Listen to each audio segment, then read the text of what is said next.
राधा और अमर की पहली मुलाकात सन 1918 से, जब भारत गुलामी की बेड़ियों में जकड़ा हुआ था। हर कोने में आजादी की एक धीमी लेकिन गहरी लहर उठ रही थी।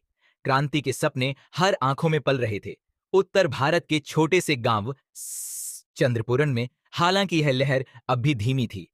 चंद्रपुर अपने शांत वातावरण और हरे भरे खेतों के लिए जाना जाता था। गांव के बीचों बीच फैला हुआ था अमृतसर ताल, जो गांव की खूबसूरती का गहना था। इस तालाब का पानी इतना साफ था कि उसमें आसमान का हर बादल साफ दिखाई देता था। गांव के इसी सौंदर्य के बीच रहती थी राधा, जिसकी सादगी उसकी असली पहचान थी। राधा सिर्फ सुंदर ही नहीं बल्कि निडर और बुद्धिमान भी थी। गांव में सभी उसकी प्रशंसा करते थे। उसके पिता पंडित रामेश्वर गांव के मंदिर के पुजारी थे। राधा का जीवन बेहद साधारण था, लेकिन उसकी आंखों में कुछ अलग चमक थी। वह अपने गांव और परिवार से गहरा जुड़ाव महसूस करती थी। हर दिन की तरह उस दिन भी राधा की सुबह मंदिर की घंटियों और आरती के मधुर स्वर से शुरू हुई। उसके दिन का आधा समय खेतों में काम करते हुए बीतता और बाकी समय वह बच्चों को पढ़ाती थी। लेकिन उस दिन की सुबह कुछ अलग थी। राधा को एहसास नहीं था कि उस दिन उसकी जिंदगी हमेशा के लिए बदलने वाली है। एक अजनबी की दस्तक। जनवरी की एक सर्द रात थी। ठंडी हवाएं पेड़ों के पत्तों को झकझोर रही थीं।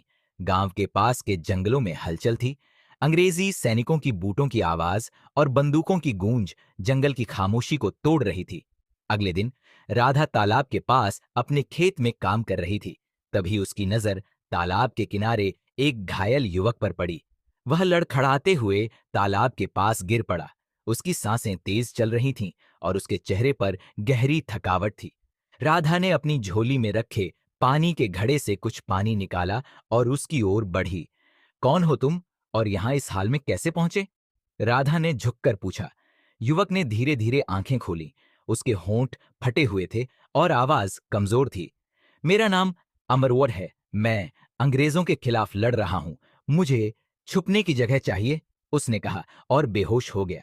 राधा ने घबराहट के बावजूद जल्दी से उसे सहारा दिया। अपने कोमल हाथों से उसे उठाकर अपने घर ले गई। उसकी मदद करने में एक पल के लिए भी उसने संकोच नहीं किया। राधा ने अमर को अपने घर के अंदर एक सुरक्षित जगह पर लिटाया। उसके पिता पंडित रामेश्वर उसकी हालत देखकर समझ गए कि यह युवक कोई साधारण व्यक्ति नहीं है। उन्होंने बिना समय गंवाए अमर के घाव साफ किए और आयुर्वेदिक औषधियों से उसका इलाज शुरू किया। जब अमर को होश आया तो उसने राधा और उसके पिता को अपनी कहानी सुनाई।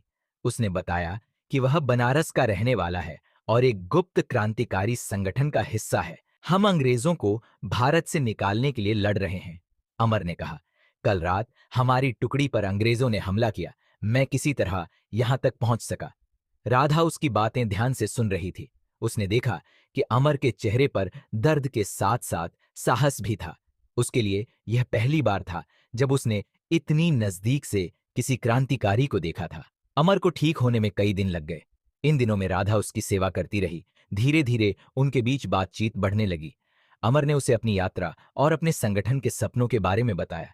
मैं जानता हूं कि यह लड़ाई बहुत लंबी और खतरनाक है, अमर ने एक दिन कहा, लेकिन अगर हम अब नहीं लड़े तो हमारी आने वाली पीढ़ियां हमें कभी माफ नहीं करेंगी। राधा ने उसकी बातें सुनी और कहा, तुम्हारी हिम्मत और सपनों के लिए मेरे दिल में बहुत सम्मान है। तुम्हारी लड़ाई सही मायनों में हर भारतीय के दिल की लड़ाई है।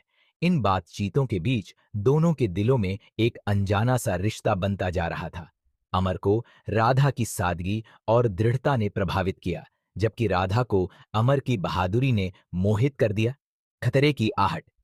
लेकिन इस सुखद समय के बीच खतरे के बादल मंडरा रहे थे। अंग्रेजों ने पूरे इलाके में अपनी तलाशी तेज कर दी थी। हर घर और खेत की जांच की जा रही थी। पंडित रामेश्वर ने अमर को अपने घर के पास बने एक पुराने गुप्त कक्ष में छुपा दिया। यह कक्ष उनके पुरखों ने बनवाया था और अब तक किसी को इसकी जानकारी नहीं थी। राधा हर दिन अमर के लिए खाना और पानी लेकर वहां जाती। एक दिन अमर ने कहा, राधा, मैं जानता हूं कि तुम्हारा इस तरह मेरी मदद करना तुम्हारे लिए खतरा है। अगर अंग्रेजों को पता चला तो वे तुम्हारे परिवार को बख्शेंगे नहीं। राधा ने उसकी ओर गंभीरता से देखा और कहा, अमर, तुम्हारी लड़ाई मेरी भी लड़ाई है। अगर तुम्हारे सपने को पूरा करने के लिए मुझे कुछ भी त्याग करना पड़े तो मैं पीछे नहीं हटूंगी। अमर उसकी बातों से स्तब्ध रह गया। उसने महसूस किया कि यह रिश्ता अब सिर्फ कृतज्ञता तक सीमित नहीं रहा, बल्कि यह एक गहरे और अनकहे प्रेम में बदल चुका था। अंग्रेजों को सूचना मिली कि गांव में कोई बड़ा क्रांतिकारी छिपा हुआ है। उनके सैनिक चंद्रपुर पहुंचे और गांव के चारों ओर पहरा लगा दिया। सिपाहियों ने घर घर तलाशी शुरू की। गांव के शांत वातावरण में अचानक दहशत फैल गई। राधा और उसके पिता ने अमर को जंगल के पास बने एक पुराने कुएं में छुपा दिया। यह कुआं अब वीरान हो चुका था और इसकी सीढ़ियां घनी झाड़ियों से ढकी थीं। अमर को वहां ले जाते हुए राधा ने कहा, अमर, इस वक्त तुम्हारा छिपना ही सही है। यहां से सुरक्षित जगह पहुंचकर अपने मिशन को पूरा करो। अमर ने उसकी आंखों में दर्द और मजबूरी देखी। उसने अपने बटुए से अपनी मां की एक पुरानी चूड़ी निकाली और राधा की हथेली पर रख दी। यह मेरी मां की आखिरी निशानी है, अमर ने कांपते हुए कहा। जब तक यह तुम्हारे पास है, समझो मैं तुम्हारे साथ हूं। राधा ने चूड़ी को अपनी मुट्ठी में भींच लिया। उसकी आंखों से आंसू बह निकले, लेकिन उसने खुद को संभालते हुए कहा, तुम्हारी लड़ाई मेरी लड़ाई है, अमर। जब तक तुम्हारा सपना पूरा नहीं होगा, मैं चैन से नहीं बैठूंगी। अमर ने विदा ली। राधा ने अपनी आंखों में आंसू छुपाते हुए उसे जंगल की ओर जाते देखा। उसके कदम धीमे थे, लेकिन उनमें एक संकल्प की गहराई थी। अमर ने चंद्रपुर से निकलकर अपने मिशन को जारी रखा। वह हर शहर, हर गांव में क्रांति की मशाल जलाने में जुटा रहा, लेकिन अंग्रेजों ने उसकी तलाश तेज कर दी थी। अमर को हर दिन छिपकर रहना पड़ता था। राधा ने गांव में अमर की यादों के साथ अपने दिन बिताने शुरू कर दिए। वह हर सुबह मंदिर में जाकर अमर की सलामती के लिए प्रार्थना करती। तालाब के किनारे बैठकर वह चूड़ी को अपनी हथेली पर घुमाती और खुद से कहती, अमर, तुम्हारी लड़ाई मेरी ताकत है। मैं तुम्हारे सपनों के साथ जी रही हूं। अंतिम मिलन साल 1921 का समय था। एक दिन गांव में खबर आई कि अंग्रेजों ने अमर को बनारस में गिरफ्तार कर लिया है। उसे देशद्रोह और अंग्रेजी हुकूमत के खिलाफ बगावत के आरोप में फांसी की सजा सुनाई गई थी। राधा ने यह खबर सुनी तो वह टूट गई। उसने बनारस जाने की ठानी। उसने सोचा कि किसी भी तरह अमर से आखिरी बार मिल सके। जेल के बाहर सैकड़ों लोग इकट्ठा थे। राधा भीड़ को चीरते हुए गेट तक पहुंची, लेकिन सिपाहियों ने उसे अंदर जाने नहीं दिया। उसने अमर को पुकारा, लेकिन आवाज तक भीतर नहीं पहुंच पाई। अचानक जेल की खिड़की से एक धीमी आवाज आई, राधा। राधा ने ऊपर देखा। अमर खिड़की के पीछे खड़ा था। उसकी आंखों में एक गहरी शांति थी। उसने कहा, राधा, तुमने मुझे जो साहस और विश्वास दिया, वही मेरे जीवन का सबसे बड़ा बल है। मेरी मौत का शोक मत करना। मैं अपने देश के लिए मर रहा हूं। यह बलिदान मेरे प्रेम का प्रतीक है, तुम्हारे लिए और इस देश के लिए। राधा की आंखों से आंसू बहने लगे, लेकिन उसने सिर हिलाकर अपनी सहमति दी। अगली सुबह अमर को फांसी दे दी गई।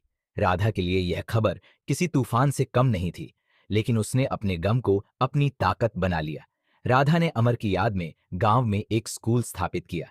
यह स्कूल गरीब बच्चों को शिक्षा देता था और उन्हें आजादी और बलिदान के महत्व के बारे में सिखाता था। राधा हर बच्चे को अमर की कहानी सुनाती। अमर सिर्फ मेरे प्रेमी नहीं थे, वह कहती, वह इस देश के नायक थे। उनका जीवन हमें सिखाता है कि सच्चा प्रेम त्याग और बलिदान से परिभाषित होता है। आज भी चंद्रपुर में अमृतसर ताल के किनारे लोग राधा और अमर की कहानी सुनते हैं। वह तालाब उनकी अमर प्रेम और बलिदान की कहानी को हर पीढ़ी तक पहुंचाता है। गांव के लोग कहते हैं कि पूर्णिमा की रात को तालाब के पानी में राधा और अमर की छवि झिलमिलाती है, जैसे उनका प्रेम समय के बंधन को तोड़कर आज भी जीवित हो। राधा और अमर की यह कहानी सिखाती है कि सच्चा प्रेम केवल पाने का नाम नहीं, बल्कि त्याग, समर्पण और अपने सपनों के लिए लड़ने का प्रतीक है। यह विस्तारित और मार्मिक संस्करण राधा और अमर की प्रेम कहानी को और अधिक प्रभावशाली बनाता है।